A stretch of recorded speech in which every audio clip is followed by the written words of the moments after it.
یمن سعودی عرب کے جنوب میں واقع عرب دنیا کا غریب ترین ملک ہے، جس کی آمدن کا تمام تر انحصار بیرون ملک کام کرنے والے شہریوں کی جانب سے بھیجے گئے زر مبادلہ پر ہے۔ اس ملک پر 1967 تک برطانیہ قابض تھا۔ یہاں سے برطانوی انخلاء کے بعد یہ ملک دو حصوں میں تقسیم ہو گیا۔ جنوبی حصے میں ایک روس نواز کمیونسٹ حکومت تشکیل پائی، جبکہ شمالی حصہ جہاں پر شیعہ مسلک سے تعلق رکھنے والے زیدی فرقہ کے لوگوں کی اکثریت تھی، وہاں ان کی حکومت قائم ہوئی۔ آزادی کے فوراً بعد ہی شمالی اور جنوبی حصے کے حکمرانوں کی آپس میں اقتدار کی آپسی جنگ شروع ہو گئی، جو 1990 تک اسی طرح جاری رہی۔ اس سال شمالی اور جنوبی یمن ایک مشترکہ حکومت کے قیام پر متفق ہوئے اور شمالی یمن کے حکمران علی عبداللہ صالح کو یمن کا متفقہ صدر تسلیم کر لیا گیا۔ اس متفقہ حکومت کے قیام کے باوجود دونوں حصوں کے اختلافات مکمل طور پر ختم نہ ہو سکے۔ آپسی فسادات اسی طرح چلتے رہے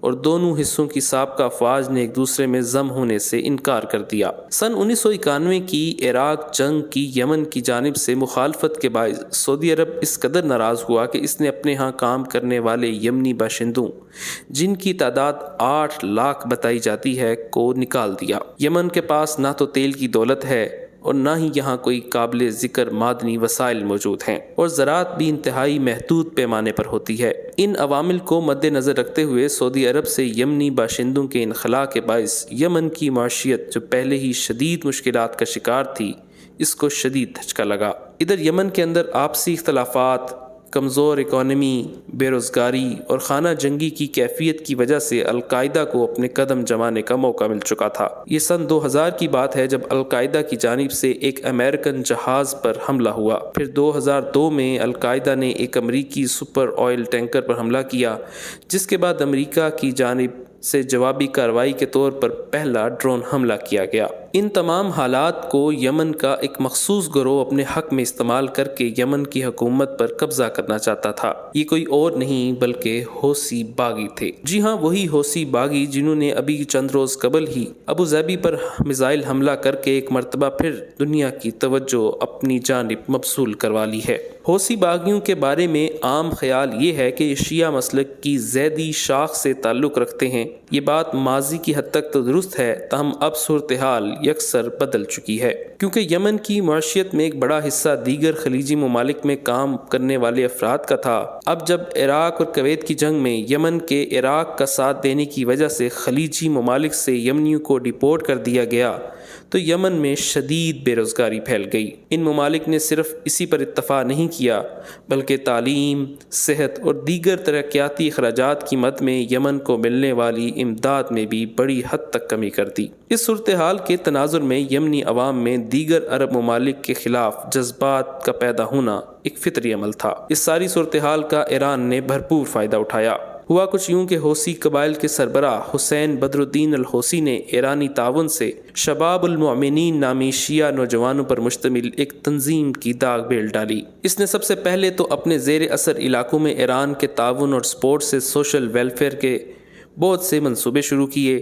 ان میں ہسپتال، اسکولوں، پینے کے صاف پانی کے پلانٹ اور اس طرح کے دوسرے بہت سے اداروں کا قیام شامل تھا۔ واضح رہے کہ ایران اس طرح کے تعاون کے ذریعے شیعہ مسلک کی زیدی شاخ کے افراد کو امامی یا اثنا عشری شیعہ بنانا چاہتا تھا۔ واضح رہے کہ زیدی شیعہ افراد کا عقیدہ ہے کہ اہل بیت اور سیدہ فاطمہ الزہرا رضی اللہ تعالی عنہا کی اولاد میں سے کسی بھی شخص کو اس کے تقوی اور عدل کو مد نظر رکھتے ہوئے امامت کے منصب پر فائز کیا جا سکتا ہے، جبکہ امامی اور اثنا عشری شاخ سے تعلق رکھنے والے شیعہ یہ کہتے ہیں کہ امام کا انتخاب خود خدا کرتا ہے اور یہ کسی انسان کا اختیار نہیں۔ شباب المومنین کے زیر اہتمام تعلیمی اداروں کے فارغ التحصیل طلباء اور طالبات کو بڑی تعداد میں ایرانی جامعات میں داخلہ دلوایا گیا، جہاں ان کو مالی تعاون کے ساتھ ساتھ عسکری تربیت بھی مہیا کی جاتی تھی، اور یہ طلباء اور طالبات ایران سے خمینی نظریات اور انقلابی تصورات کے ساتھ واپس لوٹتے تھے۔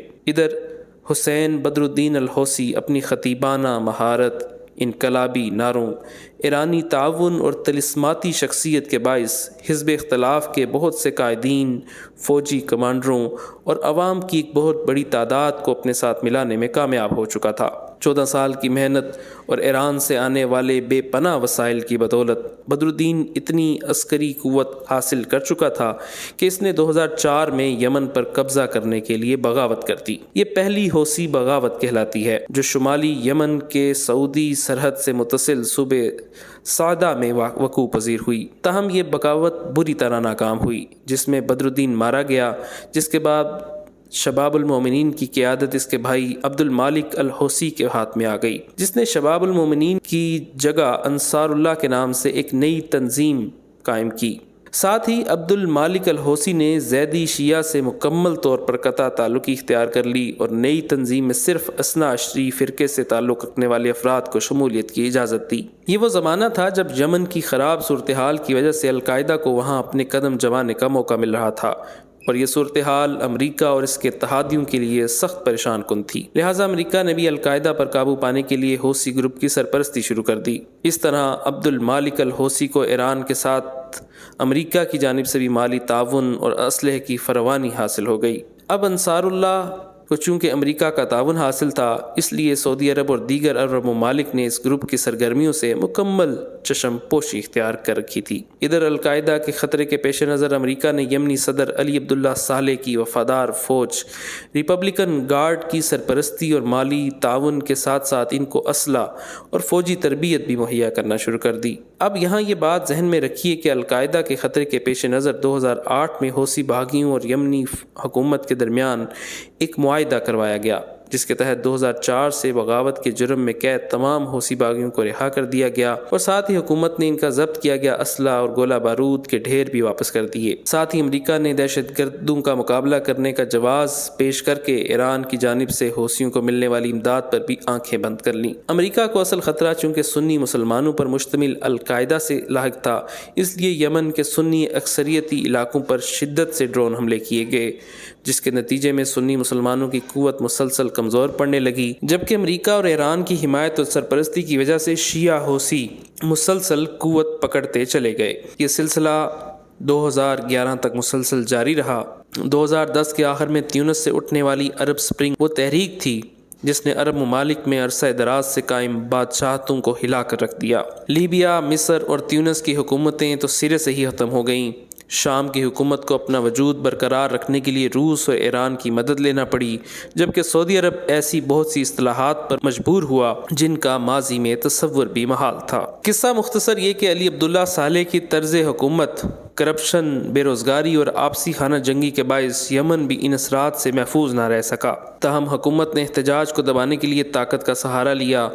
2000 سے زائد افراد مارے گئے، 22,000 سے زائد زخمی ہوئے اور ایک بہت بڑی تعداد جیلوں میں بھی قید کر دی گئی۔ اس پر ایک مرتبہ پھر بڑی طاقتوں کو محسوس ہوا کہ اس ماحول سے القاعدہ فائدہ اٹھا سکتا ہے، چنانچہ عالمی دباؤ پر علی عبداللہ صالح کو اقتدار سے محروم ہونا پڑا اور حکومت نائب صدر عبد ربہ منصور ہادی کے حوالے کر دی گئی۔ واضح رہے کہ علی عبداللہ صالح شیعہ جبکہ منصور ہادی سنی تھا۔ تاہم اصل مسئلہ یہ ہوا کہ امریکہ اور اس کے اتحادیوں نے اس نئی حکومت کے ساتھ ہر طرح کا تعاون بند کر دیا۔ دوسری جانب علی عبداللہ صالح بھی یہ پروپیگنڈا شروع کر چکا تھا کہ متحدہ یمن کی حکومت پر سنی قابض ہو گئے ہیں۔ اس پروپیگنڈے کو شیعہ مسلک کے حامل یمنیوں میں خوب پذیرائی حاصل ہوئی، چنانچہ علی عبداللہ صالح کے تعاون، اس کے وفادار ریپبلکن گارڈ کے ساتھ ایران کی سرپرستی اور عبد المالک الحوثی کی قیادت میں حوثی جلد ہی متحدہ یمن کے دارالحکومت صنعا پر قابض ہو گئے۔ اب اس دوران سعودی بادشاہ شاہ عبداللہ بن عبدالعزیز آل سعود کا جنوری 2015 میں انتقال ہو گیا، جن کی جگہ ان کے سوتیلے بھائی شاہ سلمان نے لے لی۔ شاہ سلمان اپنے بیٹے محمد بن سلمان کو مستقبل میں سعودی تخت پر بٹھانا چاہتے تھے، چنانچہ انہوں نے پہلی فرصت میں محمد بن سلمان کو 29 سال کی عمر میں سعودی عرب کا وزیر دفاع بنا دیا۔ محمد بن سلمان نے چارج سنبھالتے ہی پہلا کام یہ کیا کہ اپنے تمام جنرلز کو طلب کر کے یمن کے حوثی باغیوں پر حملہ کرنے کا حکم دے دیا۔ ان کا خیال تھا کہ سعودی عرب یہ جنگ زیادہ سے زیادہ 2 ہفتوں میں جیت جائے گا۔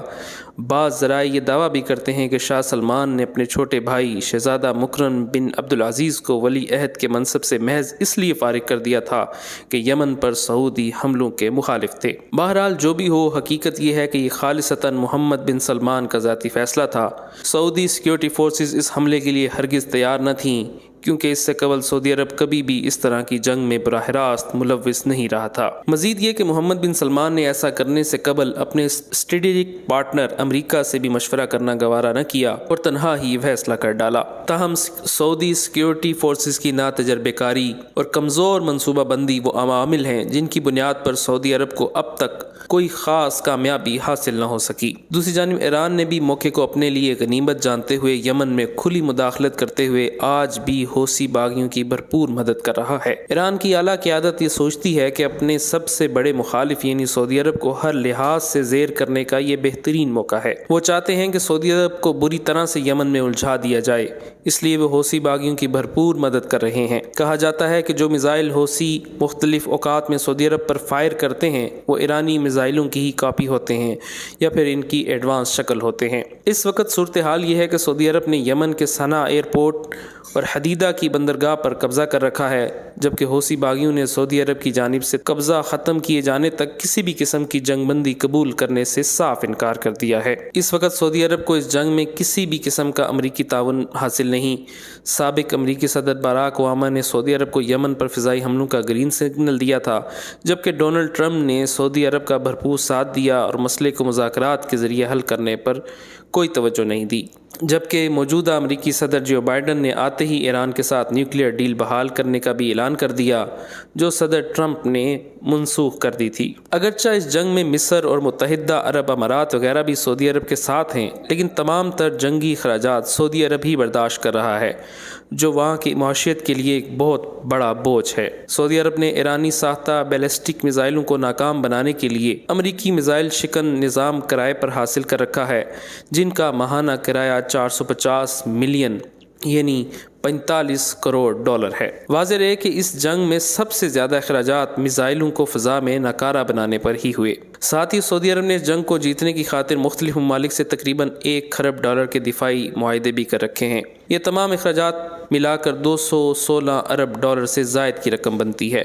مزید یہ کہ سعودی عرب کی یمن کے ساتھ تقریباً 800 میل لمبی سرحد کی حفاظت کی خاطر اسے بھاری قیمت ادا کرنا پڑ رہی ہے، اور یمن کی بری اور بحری ناکہ بندی کی وجہ سے یمنی عوام کی مشکلات میں جو اضافہ ہوا ہے، اس کا مداوع بھی سعودی اور اس کے اتحادی کر رہے ہیں۔ یہی وجہ ہے کہ سعودی عرب کو یمن کی تعمیر نو اور بحالی کی فکر بھی ہے۔ اس لیے کچھ عرصہ قبل سعودی عرب کی زیر قیادت عرب اتحاد نے یمن کے لیے مزید 1.5 ارب ڈالر کی امداد کا اعلان کیا اور کہا کہ وہ یمنی عوام تک انسانی امداد بہم پہنچانے کے لیے الحدیدہ سمیت ملک کی تمام بندرگاہوں کو کھلا رکھنے کے لیے اقدامات کرے گا اور اس بات کو یقینی بنائے گا کہ یہ بندرگاہیں ہمہ وقت کھلی رہیں۔ اس اعلان سے قبل سعودی عرب کے مرکزی بینک نے یمن کے مرکزی بینک میں 2 ارب ڈالرز کی رقم منتقل کی تھی اور اس کا مقصد یمنی ریال کو مزید گراوٹ کا شکار ہونے سے بچانا تھا۔ قصہ مختصر یہ کہ اس جنگ کے دوران اقوام متحدہ کے ایک محتاط اندازے کے مطابق 2,33,000 یمنی باشندے اپنی جانیں ضائع کروا چکے ہیں، جن میں سے 1,71,000 تو صرف بھوک، افلاس، غربت اور بیماریوں کے باعث جاں بحق ہو گئے۔ اس کے علاوہ 3 لاکھ سے زائد بچوں کو خوراک کی شدید کمی کا سامنا ہے۔ ملک کے 3500 طبی سہولیات کے مراکز میں سے صرف آدھے مکمل طور پر کام کر رہے ہیں، جبکہ تقریباً 2 کروڑ افراد کو مناسب صحت کی سہولت تک میسر نہیں اور تقریباً 1.25 کروڑ لوگوں کے پاس پینے کے لیے صاف پانی یا مناسب حفظان صحت تک رسائی نہیں۔ اس کے علاوہ ہوائی اور سمندری ناکہ بندی، حدیدہ کی بندرگاہ کی تباہی، کرونا وائرس، شدید بارشیں اور ٹڈی دل کے حملے اور دیگر عوامل جنہوں نے اس غریب ترین ملک کی معیشت کو نقصان پہنچایا ہے، جس کا ازالہ اگلے بہت سے سالوں میں بھی شاید ممکن نہ ہو سکے۔ قصہ مختصر یہ کہ یمن میں مزید انسانی جانوں کا ضیاع روکنے کے لیے ضروری ہے کہ اقوام متحدہ فوری طور پر مداخلت کر کے یمن کے تمام فریقین یعنی صدر منصور ہادی، سعودی عرب اور ایران کو ایک میز پر بٹھائے، ہر قسم کے حملے فوری طور پر روکے جائیں اور سعودی عرب اور حوثی باغی کسی متفقہ معاہدے پر پہنچیں تاکہ یمن میں کسی انسانی المیے سے بچا جا سکے۔ اس کے علاوہ تمام مسلم ممالک مل کر یمن کے لیے امداد کا اعلان کریں تاکہ اس 7 سالہ جنگ کے دوران ہونے والے نقصان کا کسی حد تک تو ازالہ کیا جا سکے۔